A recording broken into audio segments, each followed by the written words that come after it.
سلسلہ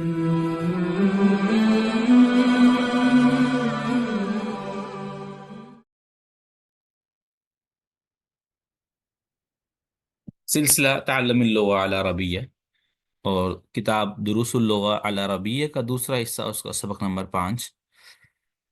پہلے ہم سبق پڑھیں گے اور اس میں پھر استعمال ہونے والے قواعد ان کی طرف توجہ کریں گے۔ تو یہاں ایک مکالمہ ہے۔ المدرس، استاذ، من فتح باب الفصل، کس نے کھولا ہے کلاس کا دروازہ؟ حامد کہتا ہے انا فتحتہ، میں نے اس کو کھولا ہے۔ ومن فتح النوافذ، اور کس نے کھولا ہے اس کھڑکیوں کو؟ النافذہ کی جمع نوافذ۔ علی کہتا ہے انا فتحتها، میں نے انہیں کھولا ہے۔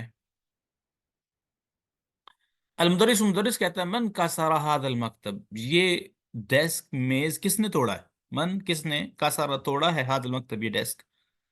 انت کسرتہ یا ہاشم، کیا آپ نے توڑا ہے اس کو یا ہاشم، اے ہاشم؟ ہاشم کہتا ہے لا، انی ما کسرتہ، میں نے اس کو نہیں توڑا۔ المدرس کہتا ہے اراجع زکریا و حمزۃ و عثمان من مکہ، کیا لوٹ آئے ہیں زکریا، حمزہ اور عثمان من مکہ تھا، مکہ سے؟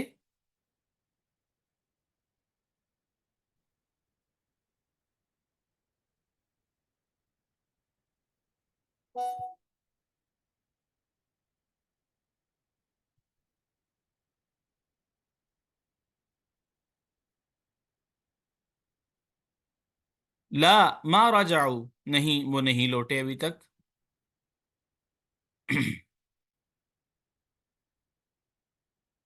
عباس، یا استاذو، خرج الطلاب الجدد، خرجہ نکل گئے ہیں، الطلاب طالب علم، الجدد نئے، چلے گئے ہیں الطلاب الجدد نئے طالب علم، وذهبوا الى المدیر، اور گئے ہیں وہ الى المدیر، مدیر کی طرف، پرنسپل کی طرف۔ المدرس، مدرس کہتا ہے افہمت الدرس یا طلحۃ، کیا آپ کو سمجھ آ گئی ہے سبق کی، یا اے طلحہ، کیا آپ نے سبق سمجھ لیا ہے اے طلحہ؟ طلحہ کہتا ہے نعم، جی ہاں، فہمتہ جیدن، میں نے اچھی طرح سمجھ لیا اس کو، فہمتہ میں نے سمجھ لیا ہے، ہو اس کو، جیدن اچھی طرح۔ مدرس کہتا ہے اکتبت الاجوبۃ یا فیصل، کیا آپ نے جواب لکھ لیے ہیں یا فیصل، اے فیصل؟ فیصل کہتا ہے لا ما کتبتها، نہیں میں نے ان کو نہیں لکھا۔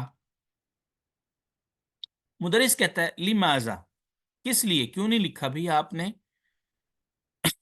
فیصل کہتا ہے لأننی ما فہمت الاسئلۃ، کیونکہ مجھے سمجھ نہیں آئی الاسئلۃ، سوالوں کی۔ مدرس کہتا ہے احفظت سورۃ الفجر، کیا آپ نے حفظ کر لی ہے سورۃ الفجر، سورۃ الفجر، یا ابراہیم، اے ابراہیم؟ ابراہیم کہتا ہے نعم، جی ہاں، حفظتها وحفظت سورۃ التین ایضا، میں نے اس کو بھی حفظ کر لیا اور سورۃ التین کو بھی حفظ کر لیا ہے، سورہ ابراہیم کو۔ تو تمرین، عجیب عن الاسئلۃ الآتیۃ، جواب دیجئے آنے والے سوالوں کا۔ این ذهب الطلاب الجدد، کہاں گئے ہیں نئے طالب علم؟ ذهب الطلاب الجدد الى المدیر، ذهب الطلاب الجدد، گئے ہیں نئے طالب علم، الى المدیر، پرنسپل کی طرف۔ افہم طلحۃ المدرس الدرس، کیا سمجھ لیا ہے، سمجھ آ گئی ہے طلحہ کو سبق کی؟ نعم، فہمت طلحۃ، فہم طلحۃ الدرس، فہم سمجھ آ گئی ہے طلحہ کو سبق کی۔ ای سورۃ حفظ ابراہیم، ابراہیم نے کون سی صورت حفظ کی؟ حفظ ابراہیم سورۃ الفجر و سورۃ التین، دو صورتیں اس نے حفظ کی ہیں، سورہ فجر اور سورہ تین۔ من فتح النوافذ، کس نے کھولی تھی النوافذ کھڑکیاں؟ تو علی نے کھولی تھی۔ فتح علی النوافذ، کھڑکیاں کھولی علی نے، جی۔ تو ضع، لگائیے، حاضر علامہ، یہ علامت، امام الجمل الصحیحہ، صحیح جملوں کے سامنے، وہذہ العلامہ، اور یہ کراس کی علامت، امام الجمل غیر الصحیحتی، امام الجملی، ان جملوں کے سامنے، غیر الصحیحتی، جو غیر صحیح ہیں۔ فتح علی الفصل، کھولی علی نے کلاس، نہیں جی، کلاس کھولنے کی بات نہیں، علی نے کیا کھولا تھا؟ کھڑکیاں کھولی تھی۔ حامد نے کلاس کھولی تھی۔ اچھا، دوسرے پہ ہے، کراس آ جائے گا، ما رجع زکریا و حمزۃ و عثمان من مکہ، نہیں لوٹے زکریا، حمزہ اور عثمان من مکہ، مکہ سے۔ تو لوٹے ہیں جی، راجع، وہ پیچھے انہوں نے کہا تھا لوٹے ہیں، تو یہاں پہ آ جائے گا کراس، غلط۔ ما کتب فیصل الاجوبۃ لانہ ما فہم الاسئلۃ، فیصل نے جواب نہیں لکھے تھے کیونکہ اس کو سوالوں کی سمجھ نہیں آئی تھی۔ تو ٹھیک ہے، بالکل بات ٹھیک ہے، اسے سوالوں کی سمجھ نہیں آئی تھی، کراس۔ ما کتب فیصل الاجوبۃ لان قلمہ مکسور، فیصل نے اس لیے جواب نہیں لکھے تھے کیونکہ اس کا قلم ٹوٹ گیا تھا۔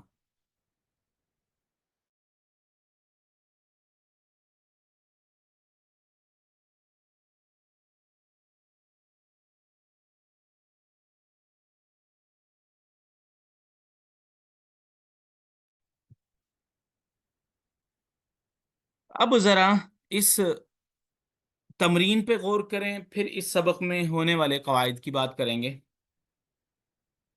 وہ کہتا ہے تامل الامثلۃ الآتیۃ، آپ ذرا غور و فکر کیجئے ان آنے والی مثالوں پر۔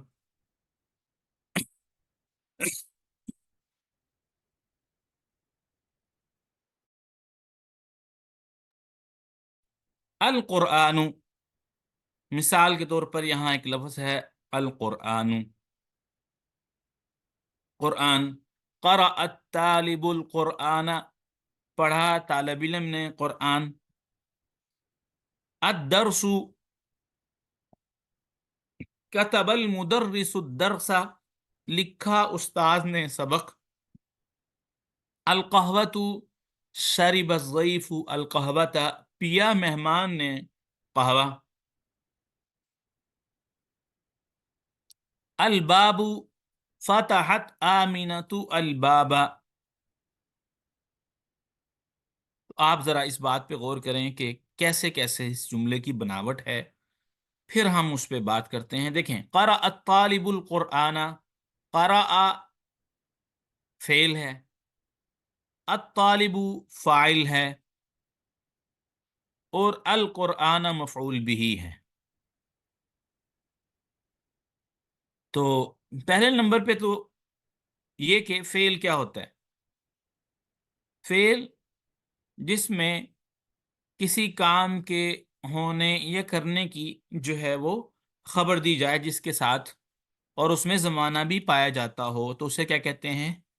فعل کہتے ہیں۔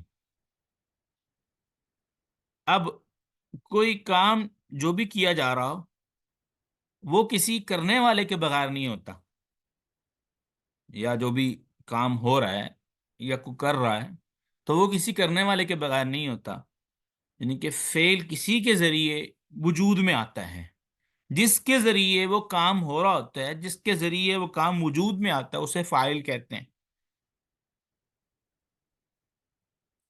تو یہاں آپ کو یہ سمجھ آ گئی کہ فاعل کیا ہوتا ہے۔ اچھا، تیسرے نمبر پہ ہے المفعول بھی۔ تیسرے نمبر پہ ہے المفعول بھی، مفعول بھی۔ اور مفعول بھی یعنی کہ ایک کام جو ہو رہا ہے یا کیا جا رہا ہے، ایک وہ ہے جس کے ذریعے وہ کام ہو رہا ہے، وہ کیا کر رہا ہے، ایک وہ ہے جس کے ساتھ وہ کام ہو رہا ہے، جس پر فاعل کا فعل یعنی کہ کرنے والے کا کام واقع ہو رہا ہے، اس کو عربی میں مفعول بھی کہتے ہیں، انگلش میں فاعل۔ انگلش میں آپ اس کو ورب، سبجیکٹ اور آبجیکٹ کہہ سکتے ہیں، فعل، فاعل، مفعول۔ تو عربی میں ترتیب یہ ہے، عربی زبان کی ترتیب یہ ہے کہ ہمیشہ پہلے کام کا تذکرہ ہوتا ہے، پھر اس کے بعد کام کرنے والے کا تذکرہ ہوتا ہے، اور تیسرے نمبر پہ یعنی کہ اگر وہ کام جو ہے کرنے والے کے ساتھ مکمل نہیں ہوا بلکہ اس کے بعد اس کی بھی ضرورت پڑے جس پر کوئی کام کیا گیا ہے، تو پھر اسے کیا کہتے ہیں؟ مفعول بھی۔ یعنی کہ ترتیب یہ ہے، انگلش میں اور ہے اور عربی زبان میں اور ہے کہ فعل سب سے پہلے آئے گا، اس کے بعد فاعل آئے گا، اس کے بعد پھر مفعول آئے گا۔ تو یہاں پہ تھوڑا سا یہ بھی آپ تھوڑا ذہن میں رکھیں کہ فعل فاعل کی پہچان کیا ہے، فعل فاعل مفعول کی پہچان۔ اردو زبان میں جو پہچان ہے فاعل کی وہ نے ہے، اور جو مفعول کی عمومی طور پہ پہچان، اگرچہ اس کی بہت سی مفاعل کی 5 قسمیں ہیں، تو مفعول کی جو پہچان ہے وہ کو ہے۔ جیسے ہم اس کا ترجمہ کریں، قرأ الطالب القرآن، پڑھا طالب علم نے القرآن، قرآن یعنی قرآن کو۔ تو آپ کو یہ بات یہاں جو ہے وہ سمجھ آئی ہوگی۔